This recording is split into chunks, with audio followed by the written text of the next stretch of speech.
Shalom Bapak Ibu yang dikasihi Tuhan Yesus. Belum. Pertama-tama saya berterima kasih kepada Tuhan lewat hambanya Bapak Pendeta Surbakti yang mempercayakan saya kembali untuk menyampaikan firman Tuhan di pagi hari ini. Shalom semua, Belum. semoga dalam keadaan sehat ya. Saya pikir semua kita sudah saling kenal dan saya baca kemarin di grup WA ada seorang anak sakit ya, anaknya Ibu Lydia kalau tidak salah. Iya, betul, Pak. Tapi Ya, sudah semua keluar kemarin siang. puji Tuhan, Tuhan Yesus baik, sudah menyembuhkan anak Amin. Ibu Lydia dan sekarang Amin. sudah ada di rumah. Bapak Ibu, sesuai tema yang saya berikan kepada eh, hambanya pagi hari ini saya membawakan topik kematian yang membawa kehidupan. Jadi topik saya kematian yang membawa kehidupan. Hari ini sudah tanggal 2 Maret. Ya, tentunya di bulan ini semua umat Kristiani di dunia akan menyambut Paskah. Ya, di mana kita akan memperingati kematian Tuhan kita Yesus Kristus.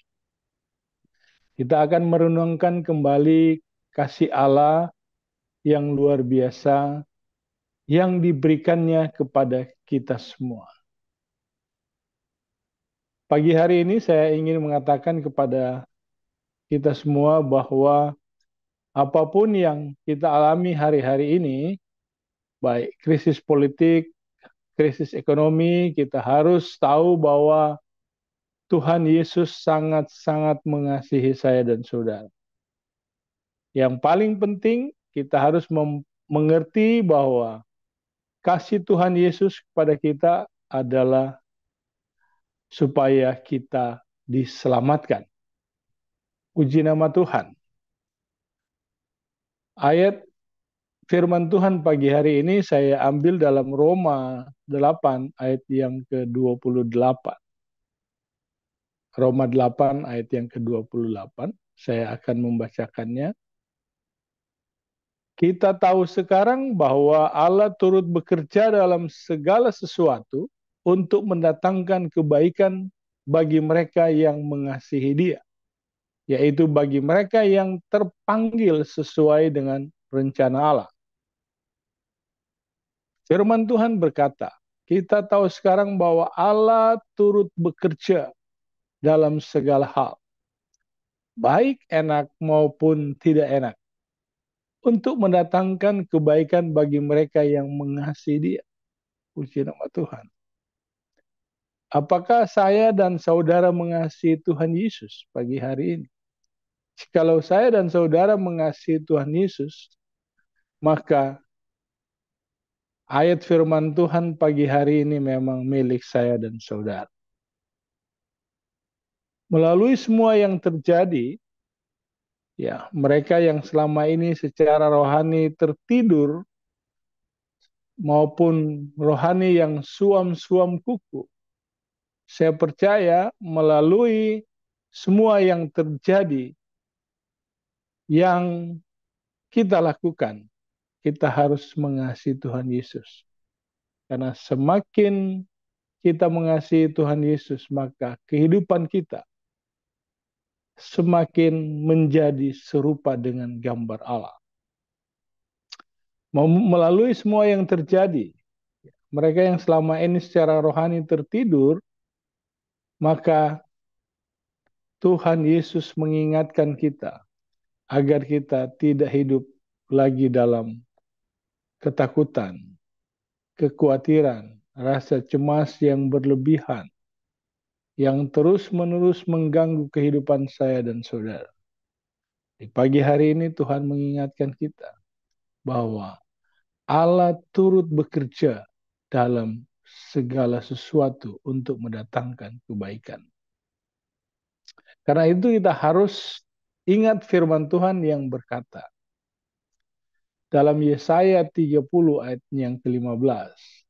Sebab beginilah firman Tuhan Allah yang Maha Kudus, Allah Israel, dengan bertobat dan tinggal diam kamu akan diselamatkan. Dalam tinggal tenang dan percaya terletak kekuatan. Tetapi kadang-kadang kita manusia enggan. Alkitab berkata, Yesus mati karena dosa-dosa kita. Lalu dia dikuburkan. Tetapi pada hari yang ketiga, dia dibangkitkan dari antara orang mati. Jadi kematian yang membawa kehidupan. Kalau Yesus mati dan dia tidak bangkit, maka sia-sialah umat yang percaya padanya. Alkitab berkata, semua orang telah berbuat dosa dan telah kehilangan kemuliaan Allah dalam kehidupannya. Upah dosa ialah maut, maka kita mati. Mati kekal selama-lamanya, tempatnya di neraka. Neraka adalah tempat yang sangat mengerikan dalam kehidupan kita. Kalau kita mendengar tentang neraka, maka itu adalah kata yang paling menakutkan dalam kehidupan orang-orang. Baik dia orang percaya maupun yang tidak percaya. Ketika mendengar kata neraka, maka dia akan merasa mengerikan. So, jangan ada di antara kita yang masuk neraka. Karena kita adalah orang-orang yang percaya kepada Tuhan Yesus. Dan Tuhan Yesus datang ke dalam dunia untuk menyelamatkan orang-orang percaya maupun orang-orang yang tidak percaya. Asalkan orang percaya, tidak percaya itu akan kembali percaya bahwa hanya Tuhan Yesus adalah sumber keselamatan setiap orang yang percaya. Bagaimana caranya Yesus menyelamatkan kita? Alkitab berkata, Tuhan Yesus yang tidak mengenal dosa, dijadikan dosa oleh karena saya dan saudara. Supaya di dalam dia, yaitu mereka yang percaya kepada Tuhan Yesus, dibenarkan oleh Allah. Apa arti ayat ini, Bapak Ibu, yang Tuhan Yesus kasihi, yang tergabung dalam the power of love? Tadi dikatakan semua orang yang telah berbuat dosa, telah kehilangan kemuliaan Allah. Upah dosa ialah maut. Jadi Tuhan Yesus yang harus mati, Tuhan Yesus yang harus mati menggantikan saya dan saudara. Kalau kita melihat cara mati Tuhan Yesus, saya katakan sangat-sangat tidak manusiawi. Tuhan Yesus mati sangat-sangat tidak manusiawi karena menggantikan saya dan saudara di kayu salib agar orang percaya akan mendapatkan keselamatan yang cuma-cuma. Bapak Ibu yang Tuhan Yesus kasihi, ada 10 tahap penderitaan Tuhan Yesus yang saya catat ya, dari Taman Getsemani sampai Golgota. Dan itu sangat mengerikan. Yang pertama, pergumulan doa di Taman Getsemani. Ketika berada di Taman Getsemani, Tuhan Yesus berdoa kepada Bapa dalam keadaan ketakutan. Sampai peluhnya seperti tetes-tetes darah yang jatuh ke tanah. Jadi ketika dia berdoa kepada Bapa di surga, dia meneteskan peluhnya. Ya, seperti darah yang menetes jatuh ke tanah. Pada saat itu seorang malaikat turun untuk menguatkan Tuhan Yesus. Dan Tuhan Yesus berdoa kepada Bapa. Ya Bapa, jikalau sekiranya mungkin, biarlah cawan ini lalu daripadaku. Tetapi jangan seperti yang ku kehendaki, melainkan seperti yang kau kehendaki. dalam Matius 26 ayat yang ke-39. Di sini Tuhan Yesus mengajar kepada kita semua bahwa di dalam doa kita boleh menawar, tetapi jangan memaksakan kehendak. Kalau kita berdoa kepada Yesus boleh menawar. Tuhan, bolehkah saya begini? Bolehkah saya mendapatkan itu? Bolehkah saya mendapatkan ini Tuhan? Tetapi kita tidak boleh memaksa Tuhan. Bagaimana kalau kita berdoa memaksa Tuhan, saya minta ini supaya diberikan sekarang. Itu sama dengan ketika kita berbicara dengan orang tua kita. Minta sesuatu kepada orang tua. Dengan cara seperti itu, maka ayah atau ibu kita atau siapapun kita yang kita minta bantuan dengan cara seperti itu, maka dia akan berkata, mohon maaf, saya tidak ada sesuatu yang bisa diberikan pada saudara. Saya pikir demikian dengan Tuhan Yesus. Ketika kita meminta kepada Bapa dengan cara memaksa kehendak Tuhan, maka mungkin bukan tidak dikasih, tapi permintaan itu akan ditunda pemberiannya. Iya, jadi bagi sekarang dalam orang yang dalam ketakutan, kita harus ingat bahwa Tuhan Yesus mengasihi. Ya. Dan Tuhan Yesus juga pernah mengalami yang namanya ketakutan untuk menebus dosa kita semua. Karena itu, datanglah kepada Tuhan Yesus, dia pasti mampu dan mau menolong saya dan saudara. Yang kedua, penderitaan Tuhan Yesus. Dia dituduh dengan bermacam-macam tuduhan. Bahkan dia diludahi, mukanya ditinju, mukanya dipukul. Tetapi dia tidak melawan. Dan dia tidak membalas. Di sini Tuhan Yesus mempraktekkan apa yang diajarkannya kepada kita. Yaitu agar kita mengasihi dia. Berdoa bagi orang-orang yang membenci kita. Orang-orang yang mengutuk kita, orang-orang yang mencaci maki kita, kita tetap berdoa untuk mereka. Yang ketiga, dibelenggu dan diadili. Waktu Tuhan Yesus diadili oleh Pilatus, ternyata tidak didapati bahwa Yesus itu bersalah. Tetapi dia tetap harus dihukum mati. Sementara orang-orang Yahudi yang terus berteriak-teriak supaya Yesus dihukum mati. Mereka berseru-seru, salibkan dia. Salibkan dia. Akhirnya Pilatus menyerahkan Tuhan Yesus untuk disalibkan. Yang keempat, dia dicambuk.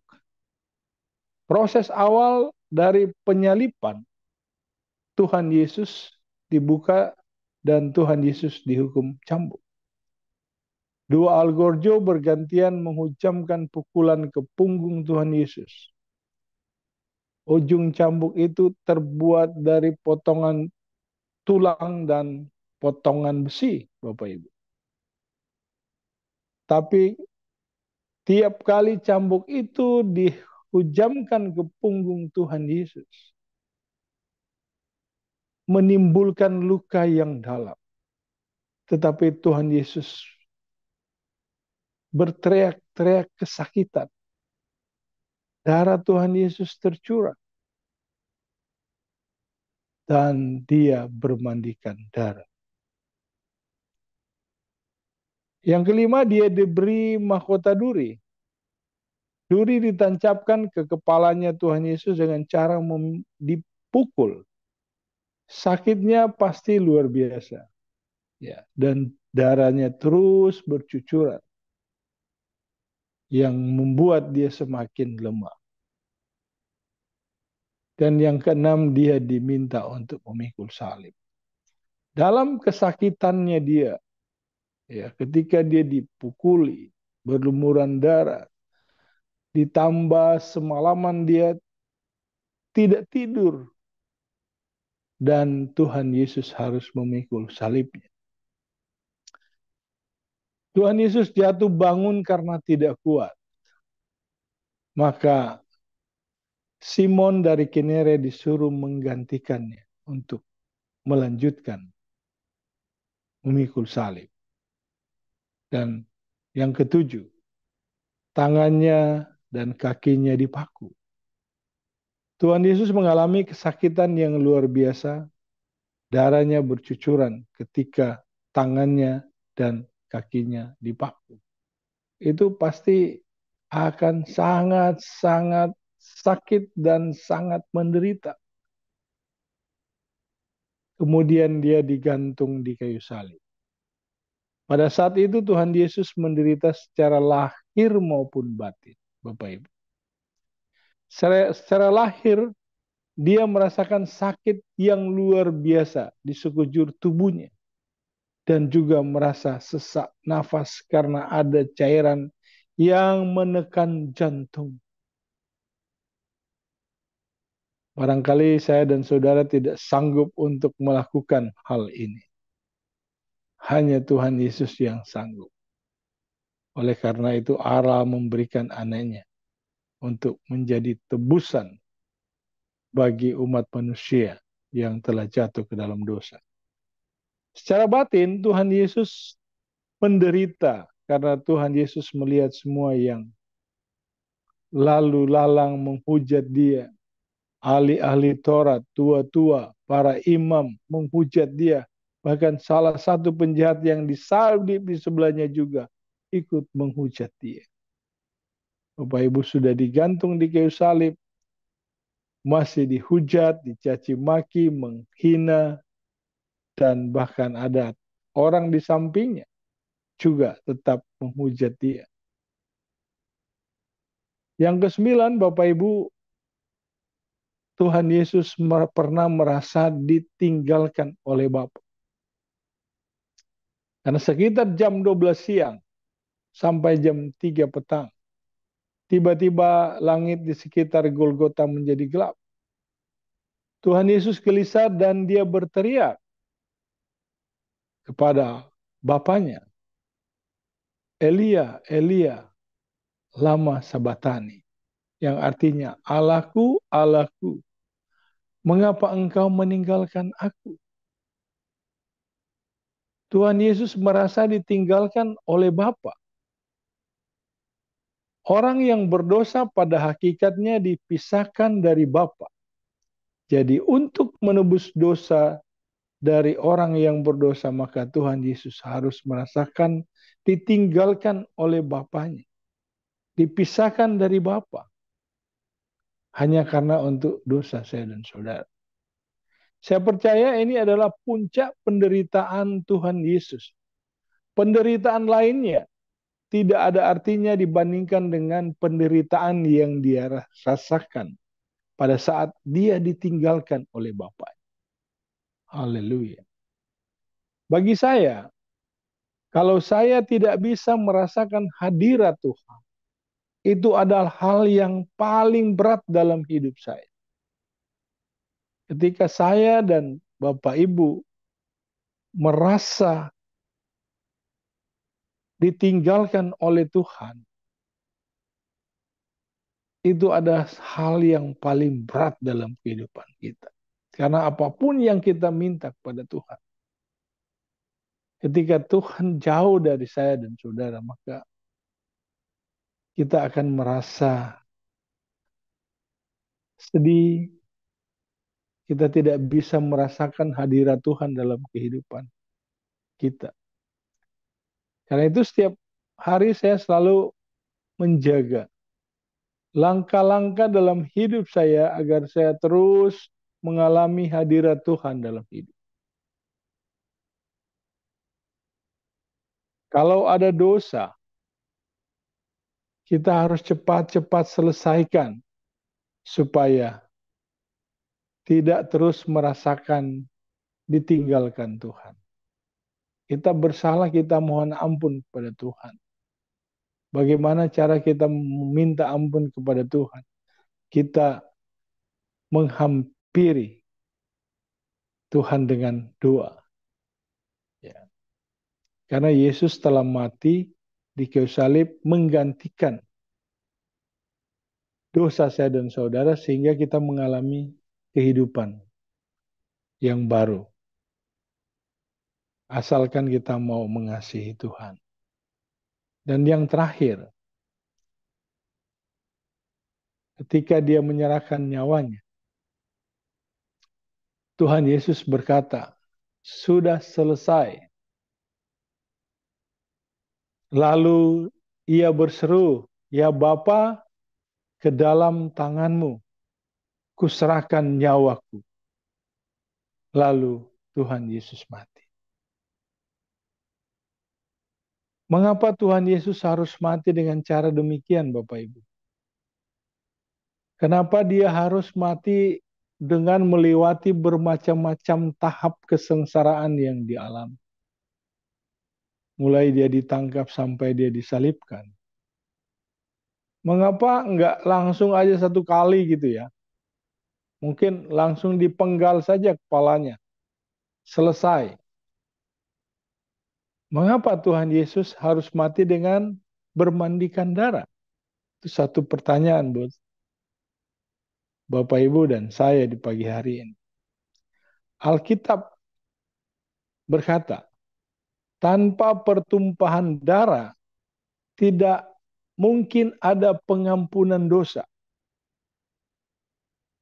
Tanpa pertumpahan darah maka tidak mungkin ada pengampunan dosa.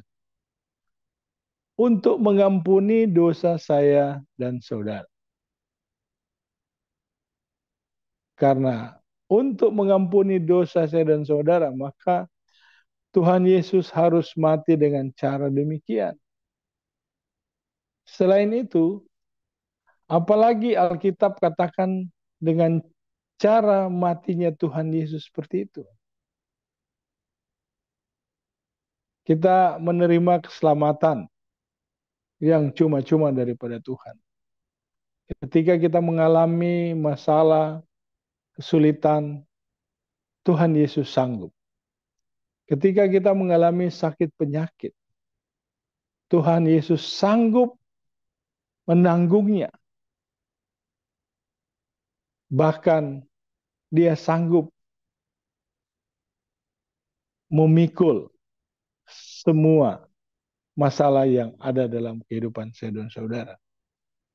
Dan oleh bilur-bilurnya kita akan diselamatkan, kita akan disembuhkan, kita akan dipulihkan oleh Tuhan. Tuhan Yesus mati karena dosa-dosa saya dan saudara. Ya. Karena dosa-dosa saya dan saudara Tuhan Yesus mati. Tetapi kalau Tuhan Yesus mati dan dia tidak dibangkitkan pada hari yang ketiga, maka Tuhan Yesus selamanya mati. Maka ketika Tuhan Yesus selamanya mati, maka kita tidak akan mendapatkan kepada Tuhan. Tetapi pada hari yang ketiga Tuhan Yesus dibangkitkan, Bapak Ibu. Itulah karya yang terbesar yang Tuhan berikan bagi kehidupan manusia. Dia rela mati di kayu salib. Dan kematiannya di kayu salib membawa kehidupan baru bagi saya dan saudara. Biarlah firman Tuhan di pagi hari ini boleh memberkati Bapak, Ibu, dan saya. Tuhan Yesus memberkati, saya kembalikan kepada hamba-Nya.